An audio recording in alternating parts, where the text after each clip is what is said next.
Texas and Oklahoma today because obviously this is a game of the week. And I think this is one of the most important games of the year. It's got everything you want.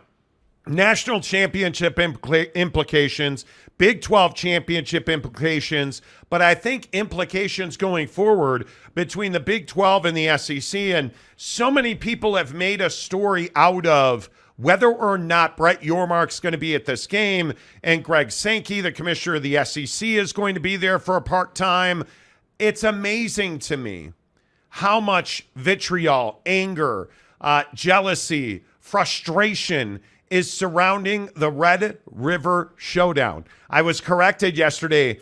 I thought it was interesting. I've been saying Red River Rivalry, and I was told it's the Red River Showdown. Okay. Whatever it is Texas and OU at the Cotton Bowl. It's a big flipping deal. And I guess my question is, how important is this game to the overall state of football in Texas? And without the University of Texas, who's going to the SEC with OU next year, can the Big 12 hang on to the state of Texas? And I'm here to tell you, I believe they can.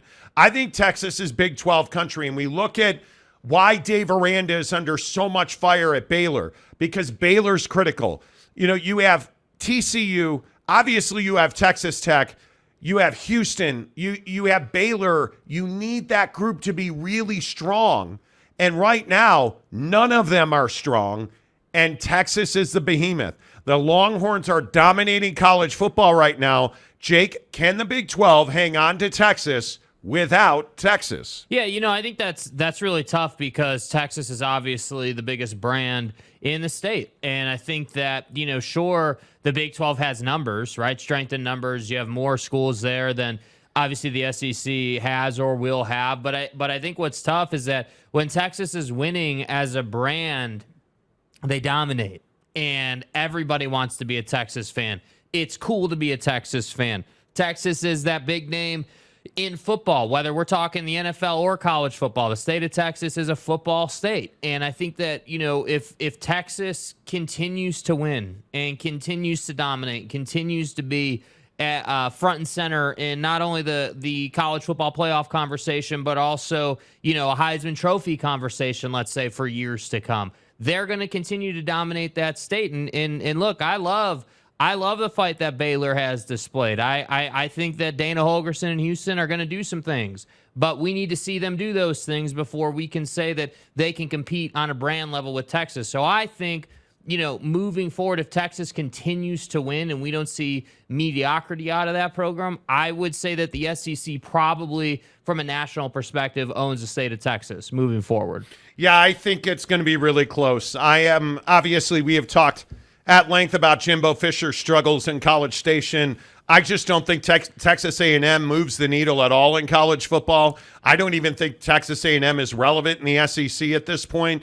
It's hard for me to believe that Texas A&M is a destination place for recruits in the state of Texas. I much more put value into the University of Texas. The Longhorns brand, I think we all know, is unquestioned. Whether you want it to be or not, that certainly is a real conversation, the hate that is out there for the burnt orange. But I think when I look at Texas as a state, I think it's so much more than the University of Texas. I think the combination of Texas and Oklahoma, obviously you're not going to replace that. Right. There's no way to compensate for losing two powerhouses like that.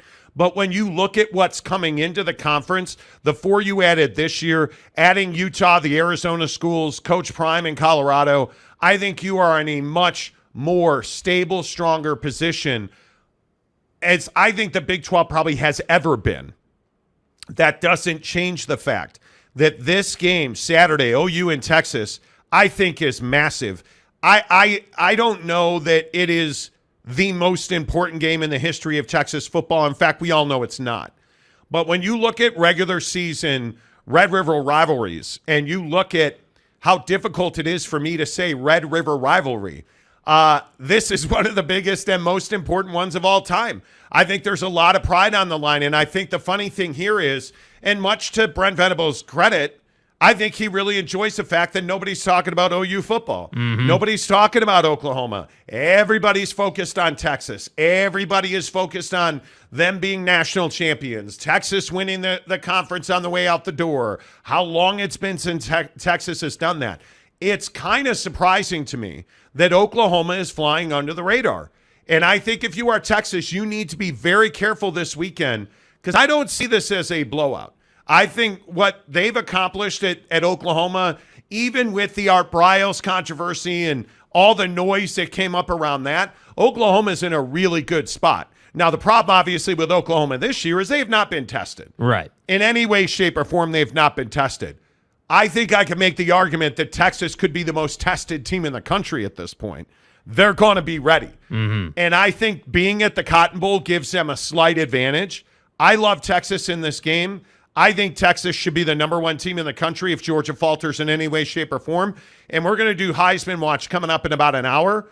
I'll even go this far to say if Texas wins this game, how does Quinn Ewers not become the favorite to win the Heisman Trophy? Yeah, absolutely. And I think this is the kind of game for a Heisman conversation that it has signature win written all over it, right? I mean, it has, hey, not only did you beat Alabama, you went ahead and beat Oklahoma on your way to an undefeated season. Like, this is one of those games for Quinn Ewers from a selfish standpoint where I'm like, yeah, hey, Quinn, like, this is one you have circled for a variety of different reasons. I mean, again, like, I agree. From a team perspective, dude, you win this game handily. And I'm not saying they're going to blow Oklahoma out, but let's say they do.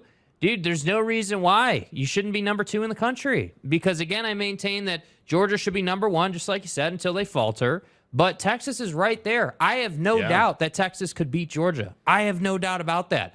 I think that when it comes to, owning the state of Texas and who's got the biggest brand and, like, who's putting the most guys in the league and who's doing all these things, that's why I say, like, when Texas is in the SEC, if they continue to win and and Quinn Ewers continues to be in the Heisman conversation, let's say, if he's there, like, I think that it just allows you to be out front and it allows you to lead the conversation. And the last time I checked, Baylor's not competing with Texas right now. You had the other brands, the TCUs, you're not Texas Tech, Houston, those programs aren't competing with Texas right now. And that's not to put them down, but I'm just simply saying, A&M next to Texas is not anything. Well, and the other thing I'd remind everybody of, and I'm sure you all know this, but A&M's playing Alabama at Kyle Field. You remember, where's Greg Sankey going? Well, yeah, he's going to the Cotton Bowl, but where's he going after that? Well, he's going to Kyle Field in College Station. Yeah. This is a massive weekend of football in the state of Texas. And can you imagine Texas as a state if the Longhorns win and then A&M wins? Oh, my God. Yeah. Can you imagine Oklahoma and Alabama losing in the state of Texas in the same weekend? My God. Yeah. I think it may just evaporate before our eyes. I think it may evaporate before our eyes. It's amazing. Yeah, I think if you're Brett Yormark, too, like, we've talked on this show so much about expansion and realignment and 5-year windows and, looking at it from the 1,000-foot view. And I think if you're Brett Yormark, like, these type of weekends aren't lost on you from that perspective either. Like, again, you got to – I mean, obviously you have incoming schools next year in the Big 12, but none of those schools are Texas. And Texas has a special thing about it. So with all due respect to Utah and the Arizona schools and Colorado, like Colorado brand-wise with Prime – maybe if they're in a national championship conversation, but that's only a maybe. Oh, man. I don't think there's anybody even close. I mean, we've talked about this is what's so disappointing about Tech. You have this situation with Tyler Shuck. Now, he's hurt, broke, like all the failures, all the losses. Look where Texas Tech is this weekend. Baylor. I mean, 2 of the most disappointing teams not in the conference in the country. Yeah. And I'm not really that surprised that Baylor is struggling this year. I think, our preview, we had them at 5 wins. But you look at Texas Tech, it is shocking how bad Texas Tech has been this year. It is shocking how, and the numbers may disagree with me, I felt like when he was healthy, Tyler Shuck was a mediocre quarterback. Like, it is shocking how bad Texas Tech is. And you can make a lot of people forget that by beating the hell out of Baylor this weekend. Yeah. Because Texas Tech should be, and we describe them as the dark horse to win the conference this year. That's all dead now. So what are you playing for? You're playing to beat down Baylor. You're playing to whack Dave Aranda. You are playing not to be irrelevant, because the worst thing that can happen, if Alabama beats Texas A&M and Oklahoma beats Texas, which are very likely to happen. I mean, would it be surprising at all if Alabama beat A&M and Oklahoma beat Texas? I don't think that would be shocking in any way, shape, or form. I would be more surprised with Oklahoma beating Texas than A&M and Alabama. I think that Texas is on a mission. And I think that, I only say that because, and obviously Jimbo and the old Sabinator have a lot of heat between them. They've obviously jabbed at each other over the past 2 years over NIL and everything. But I just think that Steve Sarkisian, again, not my favorite coach. Texas isn't my favorite school. I'm not a fan, but the reality of the situation is Sark has still a lot to prove. I understand you beat Alabama. I understand you're undefeated, but you haven't proved anything yet. When does he get over, though? When he wins, saying he gets over if he wins a national championship only is a little rough. I think if you get to the national championship game, you've gotten over. If you win it, certainly you put everything to bed. Yeah, but does it matter if you're Steve Sarkisian and you're taking your Longhorns to the SEC? Does it matter if you win the Big 12? Well, does it matter? Sure, it matters. But it's not what it meant to Kansas State. No. I don't think it is good enough for Steve Sarkisian and Texas to simply beat Oklahoma and coast into the Big 12 championship. No. I think if you are the only thing good enough at Texas, and I think this speaks to what the brand at Texas is, I guess. And I know we have a lot of Lubbock. I know we have a lot of Dallas. I know we have a lot of anti-Texas fans in our chat. I just think that the only expectation at Texas is winning a national championship right now, as it should be. I have said for a month on this show, they're the best team in the country, bar none. They're the best team in the country. I think they're better than Georgia. Now, should they be ranked number one? We could have that conversation all day. Should they be ranked behind Michigan? No, they should not. No, they should not. And I just look at what the expectations in Austin are, and they should be national championship or bust. They should be, because you're going into a buzzsaw next year. And Texas's schedule is not easy. I mean, the Big Ten put out their schedule for next year, and who's on Texas's schedule next year? Flipping Michigan. So we're going to get our question answered. Maybe, and because I just don't believe Michigan makes a national championship, and I'd be kind of surprised if Texas did not. Maybe we have to wait till next year. I hope we don't. Because I think I hope that Texas has to go through every major blue blood in college football to win the national championship, if in fact they do. Well, and I think the cool thing, at least from what we've seen so far, is that they have that attitude about them, and it's one thing. Honestly, I think it's what's haunted Steve Sarkisian through his coaching career, is that a lot of his either, his teams or, his coaching groups, they don't have that edge. They don't have that, hey, I'm trying to go out and prove a point every week when we play our games. And I think that you're right. If they were to, get that shot at Michigan this year, not next year, this year, if they were to get to that national championship game, and that's what he's after. And I'm telling you guys, dudes like Quinn Ewers and, Jahdae Barron and Ford and Xavier Worthy, those dudes obviously are going to go to the league. But before they knock that off their list, they want to win a national championship, and they know they're good enough to win a national championship, and they're not scared of anyone. That's the other reason I think the Alabama game was so important. The Alabama game not only showed folks like us or the fan base or whoever, everyone outside the program, how good they were, but you can't tell me inside the locker room you just beat Alabama. You tell me you don't believe you can run through anyone on any field? Yeah. They believe that now, and that's what I think is awesome about this game against Oklahoma. Texas, I'm telling you, is going in there to try to win this thing by like 2-3 possessions. Now, As they should. I don't know that happens, but that's the mission if you're Texas. Yeah, I think it's really interesting. All right, hit the like button. If you have not subscribed, please consider doing that. We really appreciate all of you guys being here. Thanks for commenting. Thanks for interacting with the show. It really helps us grow. So again, please hit the like button while we tell you about our good friends at BuckedUp Energy. Every day at this time, we tell you that Buckshot is the single greatest product at, BuckedUp makes a lot. I think this is their best product because it helps everybody. It's good. It is a good product with elite ingredients. And I know there's a lot of 5-hour energy shots out there. I know there's a lot of people like, oh, caffeine's caffeine. Trust me when I tell you it's not.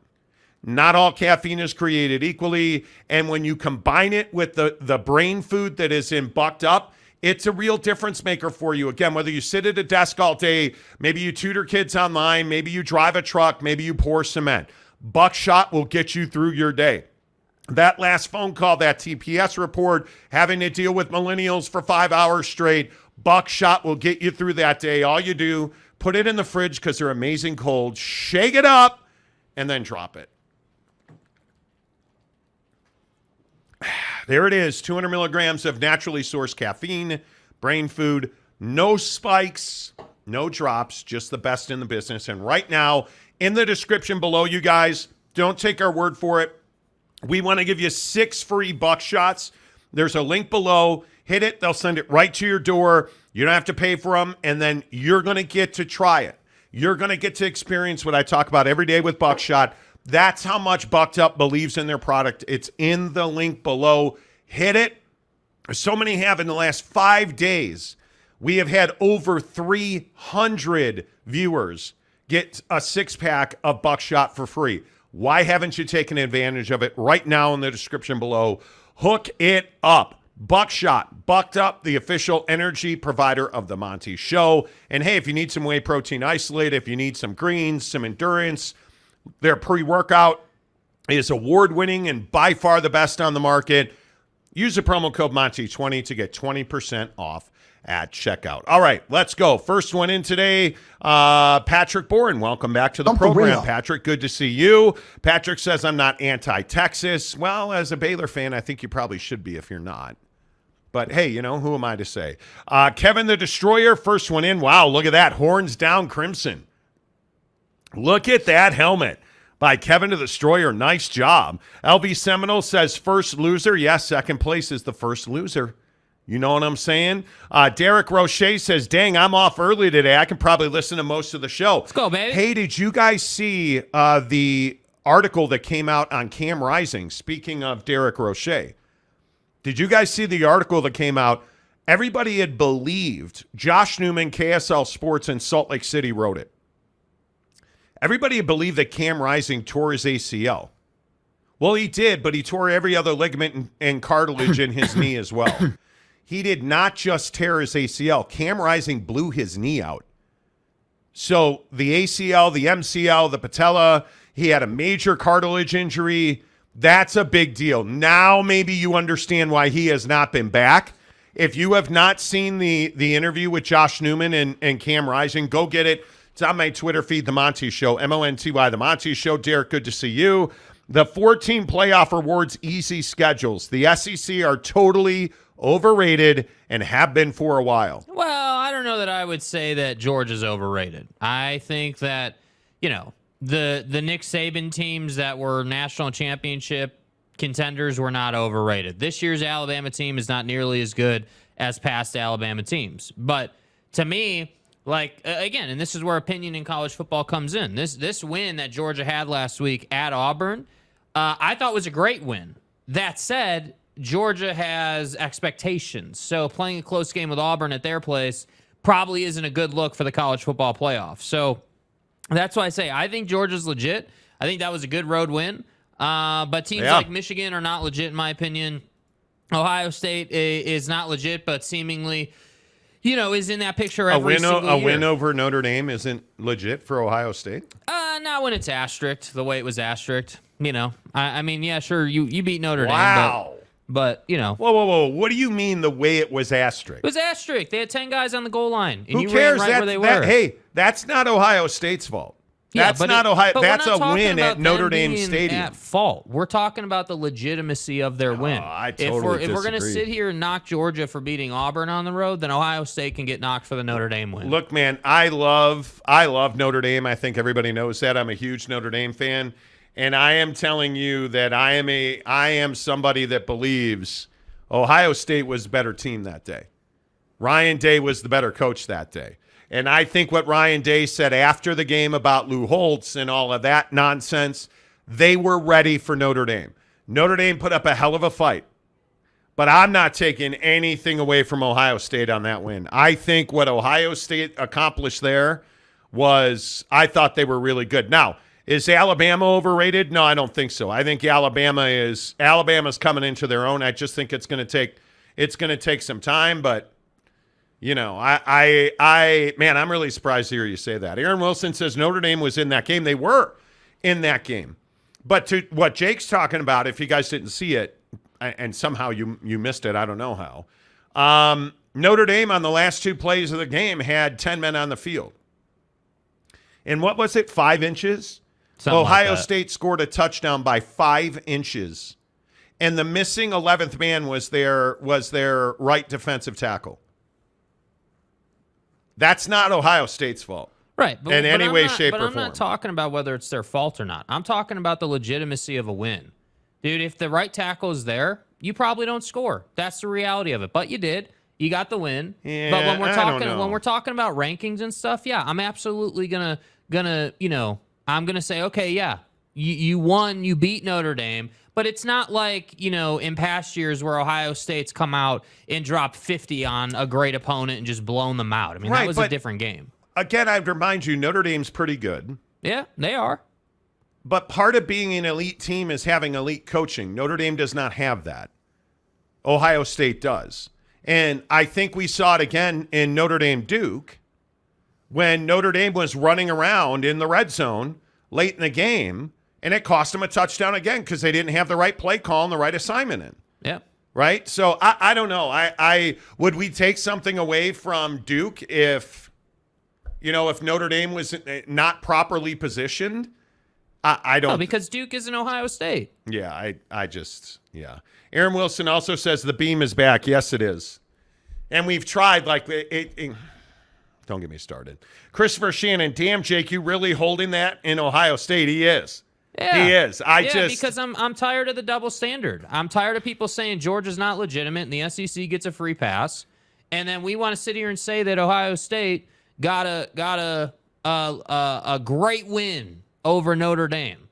A great win over Notre Dame would have been like a 10-point win, just a controlling the game. You guys know what I'm talking about. There's no question Ohio State. This year's Ohio State team is not as good as prior year's Ohio State team. I mean, we're going to find out. We're going to find out how good they are because I think the best is yet to come. I mean, Ohio State, and I think we're finally going to stop hearing from Maryland fan in the comments section like we did Monday and Tuesday. Yeah. Because Maryland's got Ohio State at the shoe this weekend. Yeah, see, that's a game where I'm like, okay, Ohio State, odds-on college football playoff team, might expect a 30-point win right there. They're favored by 20. You're at the shoe. You should control that game. No reason why that shouldn't be just a dominating win. And I'm not trying to be harsh on Ohio State. I just think that again, I'm just trying to be fair. I see all kinds of people, both in our comments section, on Twitter, everywhere, wanting to say, oh, well, dude, Georgia struggled with Auburn on the road. Okay, so if we're gonna discount that, then let's use the same measuring stick. I just think when you look at and I would agree that Ohio State has played a soft schedule. I mean, they're Notre Dame, and then it's 5 weeks until they play Penn State, and then after that, it's 4 more weeks until they play Michigan to end the season. Those are your 3 games. Yeah. They handle their business at Notre Dame Stadium. There's just no way to spin that. Let me ask you this, and I'm really just asking this in fairness. Mm-hmm. They put up 17 points against Notre Dame. So is that we feel that Ohio State is a really good team doing that because Notre Dame's. I think Ohio State has quarterback issues. I think we absolutely saw that. They look. Kyle McCord is a guy that's untested. He's somebody that I think in that last drive where Ohio State went down and won the game, he proved himself. Mm-hmm. And they've been on bye, so we haven't seen him since. Right. But I'd also remind you, Notre Dame, who has scored a ton of points on everybody but Ohio State. Yeah, absolutely. They put up 21 on Duke, 41 on Central, 45 on NC State. Again, and I don't think Notre Dame's played the world, but Ohio State and Duke back-to-back's pretty good. But in Ohio State's favor, because everyone's going to say I'm just hating on Ohio State. Yeah, which I'm not hating on Ohio State at all. They held Notre Dame to 14 points. Okay, I agree. Ohio State's defense is legit, no question about it. But I it's just difficult because you play in the Big Ten. I'm glad that this problem gets resolved next year when you have much more quality opponents. And I think that the other hard part is that I look at games like Texas and Oklahoma, and I see all the heat in that game. What game is Ohio State going to play? What, Penn State? Penn State, Ohio State's had some heat. Yeah. Right? They've had some heat. Yeah. That's it. Yeah. That's the whole kit and caboodle, dude. There's not even next year. Ohio, it's not like Ohio State has some difficult schedule. They don't.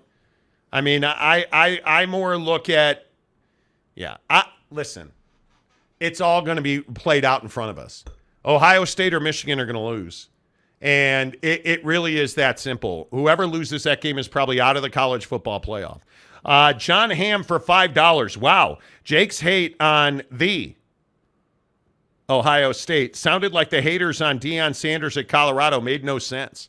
I understand. I don't think it makes no sense.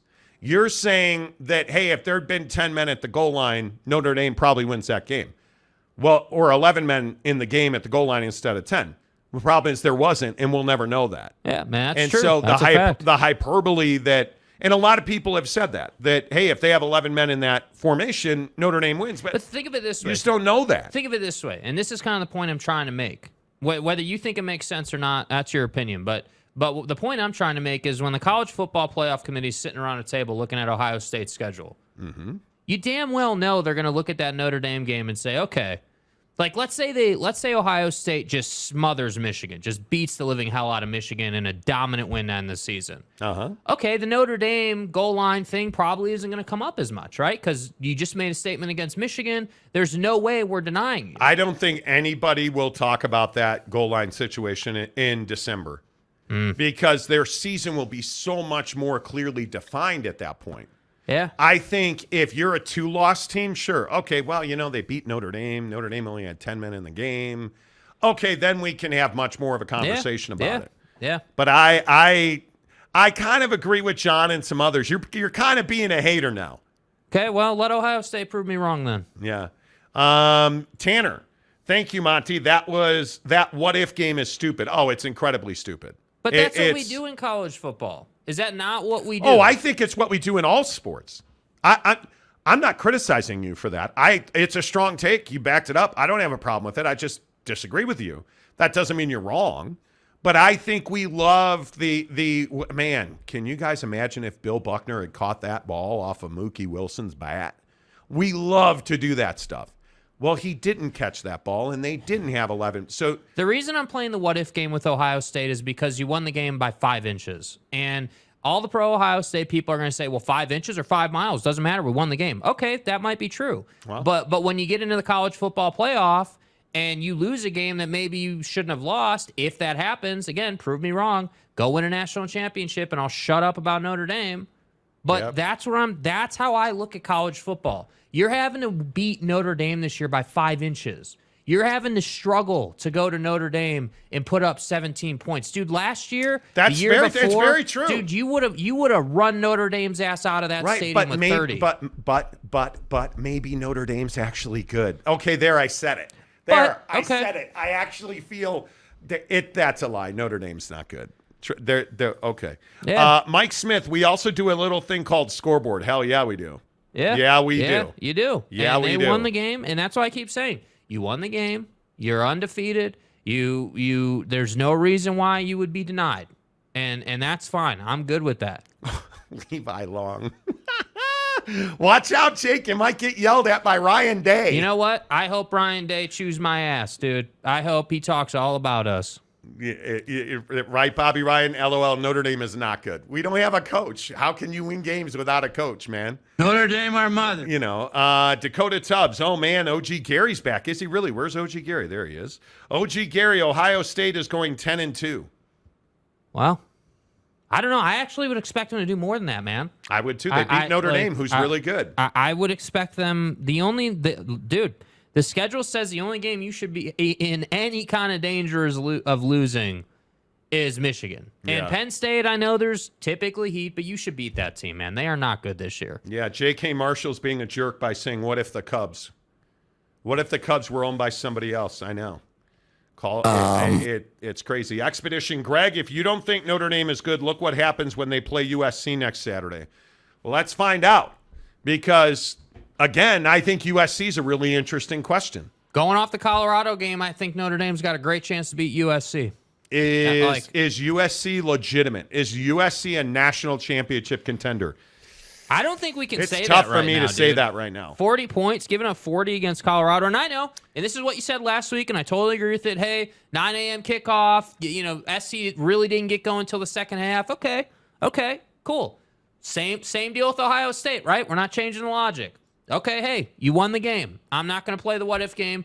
You won the game.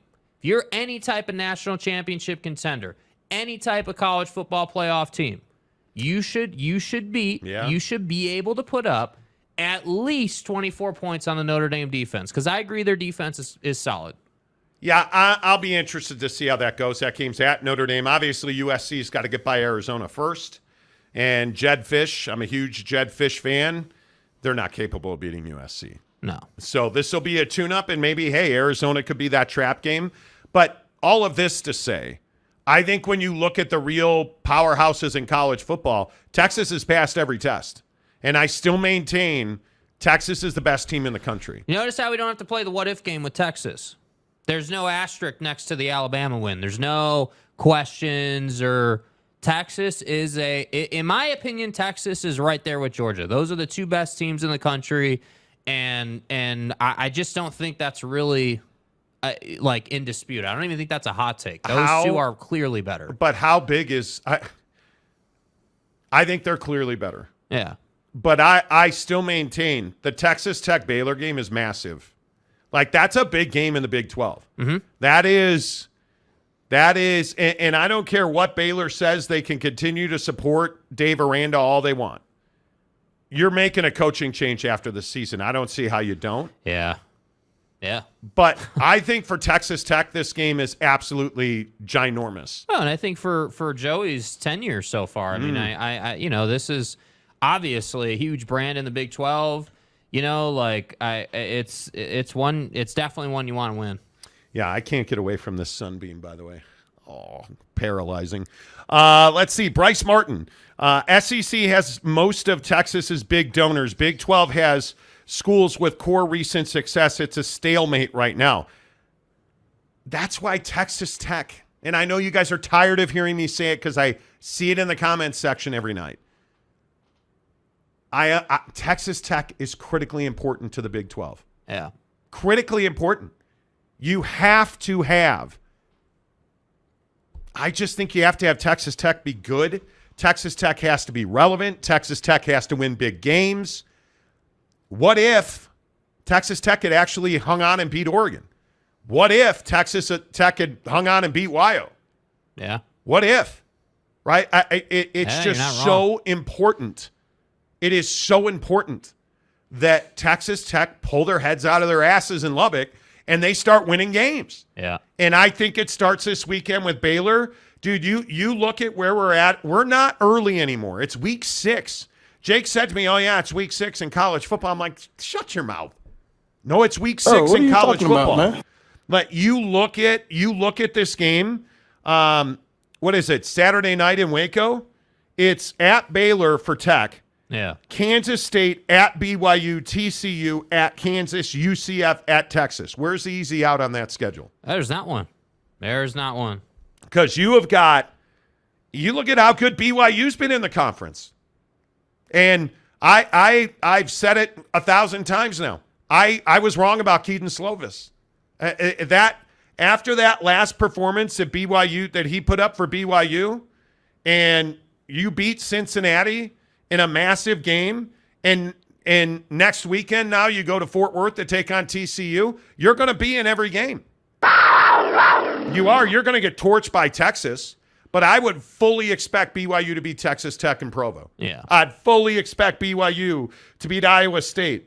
To beat West Virginia, that's going to be tough. Neil Brown's got some dudes doing some things at West Virginia. But wouldn't you fully expect, if the game was today, for BYU to beat Okie State? Oh, excuse me. Dude, chill, man. To beat Oklahoma State? I would. Yeah.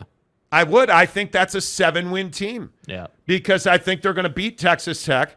I think they're going to beat Iowa. That's going to get them to Iowa State. That's going to give them to 6. And I think they're going to beat Oklahoma State for 7. Yeah. I agree. Start cobbling the statue of Kalani, because this has been nothing short of remarkable. Yeah, impressive to say the least. Aaron Wilson, Immaculate is going to come after Jake. Why? What did we do now? Well, I didn't even say anything about Buddy, dude. What did we do now? You know, whatever. Philip Stahl, instead of golfing tomorrow, you need to hang a sheet over that window before your nose gets sunburned, dude. We need gaff tape. Which we will have tomorrow. But to Jake's point, the College Football Playoff Committee has and does play the what if, and they do. And knowing people on that committee and talking to people around that committee, when they choose the College Football Playoff, it's quite literally a bunch of folks sitting in a room at a table, ordering pizza, drinking tasty beverages. Well, this quarterback, and you remember that 4th down play, and they quite literally sit around a conference room table for an entire day and argue with each other over college football. Yeah. And I don't even hate it. And let's make no mistake about it. Ohio State's going to be in the college football playoff. Like, you'd have to really mess I don't know. up. Kenneth Maynard makes a pretty good point. Thank you for being a member for 2 months, Kenneth. Thank you, my man. Appreciate you, dude. Calling it now, Penn State beats the State University of Ohio. Yeah. Okay. Ron Nolan, if buts and what about don't win games? Well, if my aunt were my uncle, no, this is a family show. I agree, Ron. Good to see you, Ron Nolan. The eye patch, what are the odds Ohio State wins the national championship this year? 100 to 1? I don't love them to win the Natty this year. I think that... What about win the Big Ten first? Yeah, I think there's a good chance to win the Big Ten, yeah. I think I don't trust Michigan at all. But again, I keep telling people, I don't think it's Michigan you got to trust. Do you trust that Penn State's not the best team in that league? I don't know. I don't think you can say that. I think I look at Penn State, and I know I get it. I get it. They have played a nothing schedule. That defense is real, dude. Like that Penn State defense, again, West Virginia, Delaware, Illinois, Iowa, Northwestern. Okay. I mean, those are knitting circles. I get Iowa's it. ranked, though, with all due respect, 24th. 31-0. I mean, pitching a shutout against really anybody is impressive. Dude, they're dominating people in Happy Valley. And my biggest question is, does it matter to anybody here that game's at Ohio State? That game's at the Shoe. Yeah, well, that's huge. Yeah, I mean, in terms of the college football playoff, Ohio State has to win that game. If you're going to lose at home, that's not going to help your case. This is such a defensive league now in the Big Ten. That's going to change. But this is such a defensive league today. I mean, those 3 defenses, Ohio State, Penn State, Michigan, those are 3 of the best defenses in the country. Yeah. And I'd also remind you, in that 31-0 destruction of Iowa, that it's not as though, and again, I'm not trying to be critical of people, but Drew Aller, it's not like he tore up Iowa. You know, it's not like he is some, behemoth. I mean, the guy only has one 300-yard game, and that was the first one of the year against West Virginia. That's it. I mean, he barely has 200-yard games to speak of. Yeah. So they're winning with defense, and their defense, I think, could arguably Dakota Tubbs, what if, Jagoff? Thank you. We got it in the first hour today, right? We got way to be on brand, dude. I appreciate you. I appreciate that. Jam on my jelly roll. What's up? Let's go. Monty, is it time for the Bears to choke the season away? Bro, the season's over already, my man. It hurts. I'm not going to lie. I see, jam on my jelly roll. You're not a nice person. To walk in here and bring up Justin Fields. Hey, guys. Especially when he is the feature person in my Prize Picks winning tonight. I'm not a smart man. If you guys look at my Prize Picks tonight, and we should probably save this, but it's too late now.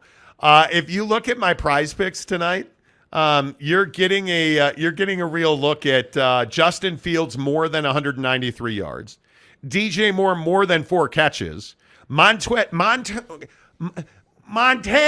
please God, just a half a sack. Oh, not that sack, but like where you take the court. I'll move on. Terry McLaurin, more than 5 catches. Speaking of the Ohio State. Terry McLaurin. So jam on my jelly roll. Settle down, sir. Yeah. It's been time. Can we just be honest that it's been time? Seriously. Like, who are we even kidding? Who are we even kidding? Football 50 in 4 minutes. We'll talk a lot about that game. Tarrant County, boy. Tamales are bomb. Depends on where you eat them from. Dude, I love tamales. Aaron Wilson, Pack is dead. What's that got to do with the price of time in Pack 10. Jamaica? Arizona. I think the race this year is wide open for the national championship. I agree. But who are the real contenders? Georgia and Texas. Today's October 5th. Yeah. Yep. Georgia and Texas because they're undefeated. Michigan because they're, undefeated. Is Florida State a legitimate contender for the national championship? I think they've got proving to do. Because in 13 minutes, we're going to talk about the Heisman Trophy. And it's remarkable to me that Travis is still on this list. And not top 10, he'd be 9. Like 3rd in a lot of people's Heisman ballot. Because the media puts a Heisman ballot out every week. Yeah. He's 3rd. Yeah, and the boys in Vegas have him anywhere between 3rd and 5th. How? Yeah, and you're talking about, we'll save it. Wild. Yeah, we'll save it. But is Florida State a legitimate contender for the national championship? I guess so. I mean, they're in the conversation, but for me, when I look at football, no, they're not. They feel vulnerable to me. Yeah, it feels like you have to stretch a bit to make it make sense for them. I think you can say Georgia, Texas, Ohio State, Michigan. And again, I would put Penn State. I think Washington, certainly, the way Penix is playing, isn't Penix in the Heisman Trophy discussion? Yes. Certainly. I don't think USC is a contender for the national championship. There, I said it. I feel better. I know it's going to piss off our Angelinos, and I love you guys. And look, I do. But this defense is fraudulent. Like, it is, and it's not even fraudulent. They're actually living up to the Jake, I hate Lincoln Riley billing. Every year. Like, Buddy is you're as not wrong. consistent as they come. You're not wrong. You're not wrong at all. But other than that, Notre Dame, no. Alabama, no. Oklahoma, well, beat Texas. Yeah. I mean, if you're inside the top 15 right now, you're legit. You have a legitimate chance. But are you telling me like Oregon State? No. But Oregon State's got all their business in front of them, and they beat Utah. Oregon State's a contender for the national championship. The path to the national championship out of the Pac-12, and I don't care if you're a Beaver or Ute. Don't care. You got to win the conference, and then you got to go out and win that bowl game. Until that happens, But who runs the Pac-12 right now? Well, I would tell you I think the best team in the Pac-12 is Oregon. Yeah. They are certainly the most physical team. Certainly. I think Oregon dominates that conference right now. Yeah. Period, point blank. Tanner Plummer. I hope USC isn't a contender. Caleb is a POS. Okay. Come on, man. Be better. Come on. What do you mean a POS? Oregon is scary. Yeah, they are, Gary. There is no question. Oregon is very good. Marcus says USC is better than Florida State. See, like Okay, that's a conversation. but Florida State has so much hype right now. And are we truly hanging all the Florida State hype on a win over a really shitty Clemson team? Well, no. You know why they have all the hype? Because, again, writers continue to push them. It's what I always say. You're not wrong. Brett McMurphy, every single Monday. Yes, tip jar. Every single Monday, Brett McMurphy, and really it's Sunday, Brett McMurphy rolls out and says, oh, yeah, hey, guys, here's my AP Top 25 vote. Florida State, number one. And I don't understand why, because, again, I know you're watching the game, Brett, because it's an East Coast team. I know you're watching the game. And you're really going to sit here and tell me that you think they're better than Georgia. Come on now. How about the biggest unknown of the year, Oregon? What do you mean unknown? I mean, I think Bo Nix is playing his best football ever, at least at the collegiate level. I don't think I've ever seen him play this well. I think that defense is very good. Hey, that Colorado performance against SC makes Oregon look really good. It does. It does. And we'll see. We'll see. Edgar says Oregon's the best team. J.K. Marshall, Beavers will rule all. Oregon State's got every opportunity, dude. They have every opportunity. And they're good enough. I think DJ Uiagalelei is playing really good football, which, again, smacks Clemson and Dabo right in the face, man. Like, again, how did he get away? Because he looks like he's legit to my eyes, right? Tanner Plummer, Oregon State is a contender for the title. Well, time will tell. Like I said, all their business is in front of them. Yeah. If Reser Stadium last year against Oregon is any indicator, now this year you got to go, to the other side of the coin and go up to Autzen. But yeah, I think they're Christopher Shannon. Damn, he steals your nail polish. Yeah, what? Like, what do you mean he's a POS? I mean, you don't have to like him, but come on now.